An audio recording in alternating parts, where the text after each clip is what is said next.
Hey guys, this is Ashish and welcome to AB Ventures. Hope you guys are doing fine. तो आज का topic है tyres. अब ये तो सब जानते हैं कि tyres are very important part of your car.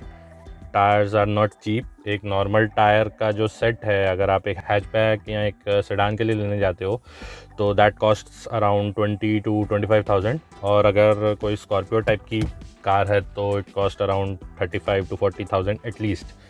लेकिन फिर भी हम लोग टायर्स का उतना ख्याल नहीं रखते जितना हम अपनी कार का ख्याल रखते हैं। गाड़ी को लेके हम बहुत पर्टिकुलर होते हैं, साफ़ सफाई, अंदर इंटीरियर्स, एक्सेसरीज़, लेकिन टायर्स के ऊपर हमारा जनरली इतना ध्यान जाता नहीं है। टायर्स पे हमारी नज़र तब जाती है जब कोई टायर पंचर हो जाता है, लेकिन टायर्स को उससे थोड़े ज़्यादा केयर की ज़रूरत होती है, थोड़ी ज़्यादा मेंटेनेंस की ज़रूरत होती है। कुछ बेसिक पॉइंट्स, कुछ सिंपल पॉइंट्स जिनका अगर हम ध्यान रखें तो we can save a lot of money.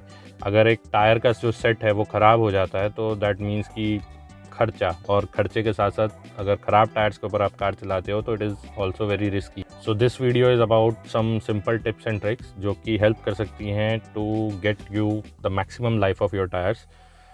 It is going to save a lot of money. हो सकता है कि किसी एक्सीडेंट से भी बचा लो। और before we begin, please don't forget to like, share, subscribe and do follow us on Instagram on Ashish Bhatia ventures.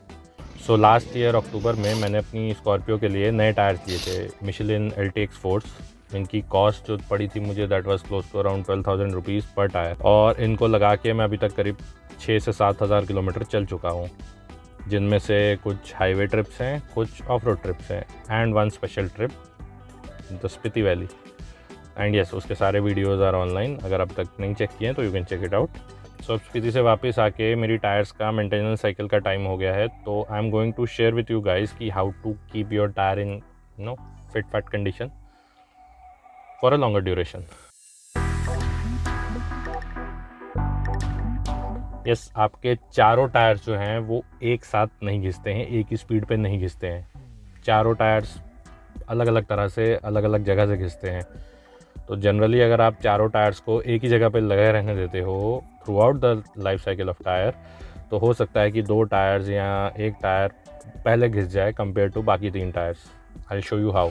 Okay, तो just to show you guys the importance of tyre rotation, मेरे पास एक ये गेज है, air pressure gauge, tyre pressure gauge, जो कि tyre का pressure बताता है। लेकिन इसके साथ एक और एडिड टूल है, ये gauge, trade depth gauge, trade की जो डेप्थ है उसको नापने के लिए ना। ये चारों टायर्स मैंने एक साथ लिए थे, एक ही साथ कार में लगे हैं और तब से ऐसे ही चल रहे हैं। तो just to show you guys कि डिफरेंस क्या होता है, रोटेशन का फ़ायदा क्या होता है। अब ये पीछे वाले जो टायर्स हैं, ये वाले, मिट्टी को इग्नोर कर दो, तो उनकी अगर डेप्थ नापनी हो, trade depth, just for checking, ये है पीछे वाले टायर्स अराउंड 8.7 mm। अब यही काम हम आगे वाले टायर्स के साथ भी करते हैं। तो here you go, ऑन किया और 9.3 mm, मतलब करीब 0.5 mm का फ़र्क आ गया है अगले और पिछले टायर्स में। टायर रोटेशन मतलब कि आप अपने टायर्स की जो पोजीशन है उसे चेंज कर रहे हो, आगे के टायर्स पीछे, पीछे के टायर आगे, और क्रॉस करके। ये काम आपको हर 5 से 6 हज़ार किलोमीटर पे कर लेना चाहिए। एंड ये आप खुद भी कर सकते हो, अपने मैकेनिक से भी करवा सकते हो, it is your choice. And हाँ, एक सिंपल टिप कि अगर आप टायर उतार रहे हो, अपने आप उतार रहे हो, तो चारों टायर्स की पोजीशन हो सकता है आपको याद ना रहे। टायर उतारते हो, साफ़ करते हो, अंदर व्हील वेल साफ़ करते हो, ड्यूरिंग दैट ड्यूरेशन हो सकता है कि वो चीज़ें आप भूल जाओ। तो उसका एक सिंपल सा तरीका है, जैसे कि ये मैंने वंशिका की नेल पॉलिश यूज़ करी है टू मार्क द टायर्स।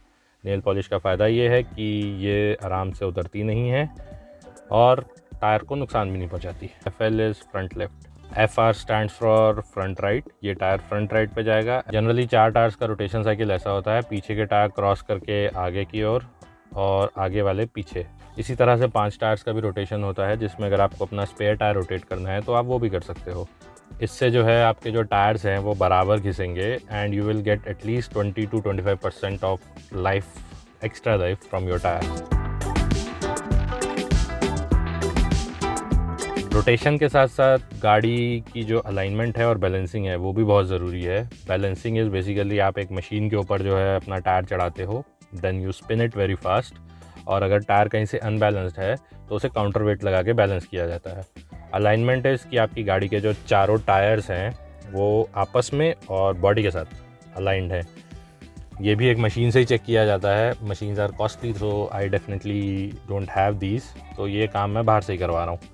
अगर अलाइनमेंट ख़राब हो गाड़ी की तो दैट मीन्स कि आपके जो टायर्स हैं वो एक लेफ़्ट जा रहा है, एक राइट जा रहा है, एक दूसरे को काट रहे हैं, टायर्स ज़्यादा घिसेंगे, सस्पेंशन पे स्ट्रेन आएगा, यू लूज़ योर माइलेज। तो इट्स बेटर कि हर 1-1.5 साल के बाद या फिर 10 से 12 हज़ार किलोमीटर के बाद अपनी गाड़ी की अलाइनमेंट ज़रूर चेक करा लो। This is going to save your tyres, this is going to save your suspension and car. Now car के टायर्स जो हैं वो रोड पे चलते हैं। रोड पे आपको हर तरह की चीज़ मिलेगी, कील, पत्थर, कंकर, पता नहीं क्या क्या। तो टायर की जो ग्रूव्स होती हैं, जो ट्रेड होता है, उसके बीच में ये पत्थर जनरली फंस जाते हैं। नॉर्मली जब आप गाड़ी चला रहे होते हो तो टायर की सेंट्रीफ्यूगल फोर्स की वजह से ये पत्थर अपने आप बाहर निकल जाते हैं, लेकिन कई बार ये छोटे छोटे पत्थर अंदर ही फंसे रह जाते हैं। उस जगह पे टायर के ऊपर स्ट्रेस आता है, रबड़ पे स्ट्रेस आता है, रबड़ वहाँ से क्रैक कर सकता है। सो जब भी आप कुछ काम करो गाड़ी का, या टायर्स के ऊपर आपकी नज़र जा रही है, या पंचर लगाने के लिए आपने टायर उतारा है, तो मेक श्योर कि एक बार टायर को पूरी तरह से चेक कर दो। कोई कंकर फंसा है तो उसे निकाल दो, सो दैट कि जो एरिया है जहाँ पे वो फंसा हुआ है वो डैमेज ना हो। और अगर आपको टायर के अंदर कोई स्क्रू या कोई कील घुसा हुआ दिखे तो उसे भी निकलवा के वहाँ पे प्रॉपर पंचर वगैरह लगवा दो, क्योंकि स्क्रू उस टाइम पे तो हवा रोक के रखता है गाड़ी के टायर की, लेकिन ज़्यादा स्पीड के ऊपर it can become very risky, हो सकता है कि टायर फट भी सकता है। सो मेक श्योर कि आपके टायर जो हैं वो एकदम साफ़ सुथरे हों। स्पेशली अगर आपने टायर्स खोले हैं तो एक बार उन्हें ज़रूर चेक कर लो कि कहीं पे कोई डैमेज, कोई कंकर, कील ना लगा हो। This can save the tire from a bigger damage. Tyres में से धीरे धीरे हवा निकलती रहती है, आपको शायद दिखे ना, आपको इतना पता ना चले, आँखों से नज़र नहीं आएगा, लेकिन अगर आप गेज लगा के चेक करोगे तो हर 1-1.5 महीने के बाद कुछ ना कुछ हवा बीच में से निकल जाती है। कम हवा के ऊपर गाड़ी चलाने से you can damage your tyres. Tyres की जो साइड वॉल हैं उसके ऊपर ज़्यादा स्ट्रेन आता है, गाड़ी की माइलेज ड्रॉप होती है, और कम हवा के ऊपर टायर्स हीटअप भी ज़्यादा होते हैं। तो मेक श्योर कि आप हर 1-1.5 महीने के बाद अपनी गाड़ी का प्रेशर जो है, एयर प्रेशर, वो चेक करवा लो जाके किसी शॉप से। It's not very costly, hardly 5-10 रुपये लगते हैं। गाड़ी का जो air pressure, recommended air pressure होता है, वो जनरली ड्राइवर साइड डोर पे लिखा होता है, तो you can check that and make sure कि वो प्रेशर जो है वो मेंटेन्ड है। ओवर या अंडर इन्फ्लेटेड टायर्स जो हैं वो जल्दी घिसते हैं, जल्दी ख़राब होते हैं और रिस्की भी होते हैं।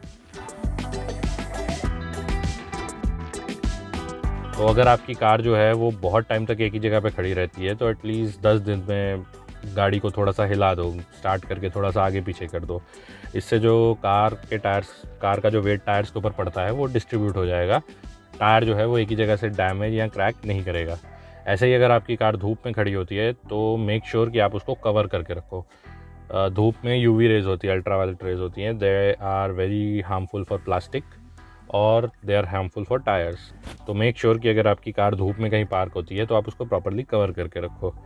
इसके बाद कभी कीचड़ में या मिट्टी वाले रास्ते से अगर आप गाड़ी निकाल रहे हो तो कोशिश करो कि जितना जल्दी से जल्दी हो सके वो कीचड़ जो है साफ़ करवा लो। और इसके लिए कभी भी don't use very harsh detergents. जो डिटर्जेंट्स होते हैं वो आपके टायर्स को क्रैक कर सकते हैं, रबड़ के साथ रिएक्ट करके जो अंदर कॉस्टिक होता है वो उसको डैमेज कर सकता है। टायर के ऊपर जो वॉल्व कैप होती है, एक वॉल्व के ऊपर एक छोटा प्लास्टिक की कैप लगी होती है, मेक श्योर कि वो हमेशा लगी रहे, क्योंकि अगर वो उतर जाती है तो वहाँ से वॉल्व के अंदर पानी, कीचड़, वो सब जाता है और वॉल्व की बॉडी जो है वो डैमेज हो सकती है। वहाँ से आपकी लीकेज स्टार्ट हो जाएगी और पता चला आपने रात में गाड़ी खड़ी करी और सुबह तक हवा गायब। और ये सारे के सारे जो पॉइंट्स हैं ये आपके स्पेयर टायर पे भी एप्लीकेबल हैं। तो अगर आपकी गाड़ी में एक स्पेयर टायर पड़ा है तो उसका भी उतना ही ख्याल रखो। इन जनरल अगर बोला जाए तो जितना ख्याल आप अपनी कार का रखते हो उतना ही ख्याल आप अपने टायर्स का भी रखो। सो ये थी कुछ सिंपल सी ट्रिक्स, एक छोटा सा शॉर्ट सा वीडियो। हो सकता है इसमें से काफ़ी चीज़ें आपको पता भी हों, लेकिन frankly speaking daily life, daily routine में जब हेक्टिक एक हमारी लाइफ चल रही होती है तो बहुत चीज़ें छूट जाती हैं, जो कि हमें तब पता चलती है जब एक्चुअल में वो प्रॉब्लम हमारे सामने आती है। या तो टायर फट जाता है, या टायर डैमेज हो जाता है, या टायर पंचर हो जाता है, तब हमारी नज़र जो है टायर पे पड़ती है। लेकिन अगर इस बिज़ी लाइफ में से थोड़ा सा टाइम निकाल के आप अपने टायर्स का थोड़ा ख्याल रखो तो आपकी टायर्स की जो लाइफ है वो एटलीस्ट 20 से 30% जो है वो बढ़ सकती है, which is going to save you at least 5 to 6,000 rupees. So this is it guys. Since Spiti के ट्रिप के बाद मैं अपने टायर्स का जो एक मेंटेनेंस साइकिल है वो पूरा करने जा रहा था, तो आई थॉट कि ये वीडियो आप लोगों के साथ शेयर करूँ। आई होप आप लोगों को ये पसंद आया होगा। तो we will see you soon with another video. तो ये बच्चा पार्टी अभी मॉर्निंग वॉक करके आई है।